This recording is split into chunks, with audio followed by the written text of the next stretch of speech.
Doctor Devaram Pawar और उनकी धर्मपत्नी धापू देवी हैं, जिनको लाल किले से 15 अगस्त का विशेष अतिथि का निमंत्रण आया, जो कि बाड़मेर जिले के गौरव की बात तो है ही है, साथ ही इनके लिए भी गौरव की बात है। आइए जानते हैं किस तरीके से इन्होंने इस मुकाम को हासिल किया और आज क्या क्या काम किया, जिसकी वजह से आज उनको विशेष अतिथि के तौर पर भारत सरकार द्वारा निमंत्रण भेजा गया, जिसकी ये तैयारी कर चुके हैं। डॉक्टर साहब, आपका स्वागत है। किस तरीके से आपने क्या काम किया जिसकी वजह से आज आपको ये सारी उपलब्धि मिली है? नमस्कार, आपका भी खूब सारा स्वागत यहाँ इस जाग नगरी में।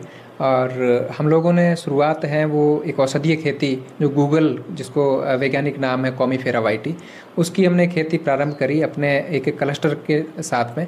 National medicinal plant board Bharat सरकार और state medicinal plant board Rajasthan सरकार के संयुक्त तत्वाधान में एक योजना चलाई गई थी क्लस्टर को लेकर के। तो उस योजना में हम लोग हैं वो यहाँ के कुछ किसानों को शामिल करते हुए और हमने खेती को प्रारंभ किया था, जिसमें हमने गूगल लगभग 9 हेक्टेयर क्षेत्रफल में है वो बोया।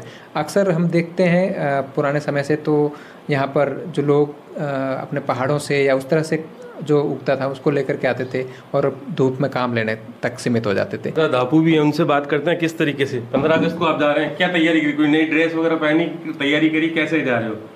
हाँ सर, बताइए, पूरी बात बताइए आराम से। कैसे आपने इनकी मदद करी, क्या क्या करते थे खेती में, कैसे करते थे, क्या करते थे? आराम से बोलो, कोई दिक्कत नहीं, आपने पहले भी तो बोला ही है, आराम से बोलो, कोई नहीं। खेती बाड़ी तो हम पहले से ही करते थे, उसके बाद हम बकरियां भी थोड़ी सी। तो डॉक्टर साहब, घर के काम के अलावा कितना और काम करवाते थे आपसे? घर के काम अलावा तो जरूर।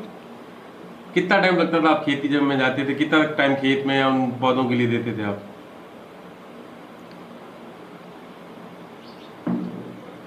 और डॉक्टर साहब, किस तरीके से आपको इसमें समस्याएं आई, क्या क्या चीज़ों का संघर्ष हुआ, क्या क्या आपको दिक्कत आई इसमें? हमारे सामने सबसे बड़ा चैलेंज यही था कि दीमक जो इस पौधों को काट देती थी, उसके बाद हमें वापस रिप्लेस करने पड़ते थे। तो हमें वापस फिर नर्सरी से कांटेक्ट करना पड़ता था, पौधे ला करके वापस वहाँ जिंदे रखना, ये हमारे लिए बड़ा चैलेंजेस था। कि जो आने वाले किसान है वो घबराए नहीं, क्योंकि चुनौतियों से ही सफलता की डगर हासिल की जाती है। कैमरा सहयोगी भेराराम के साथ भूपेश आचार्य, NDTV, बाड़मेर।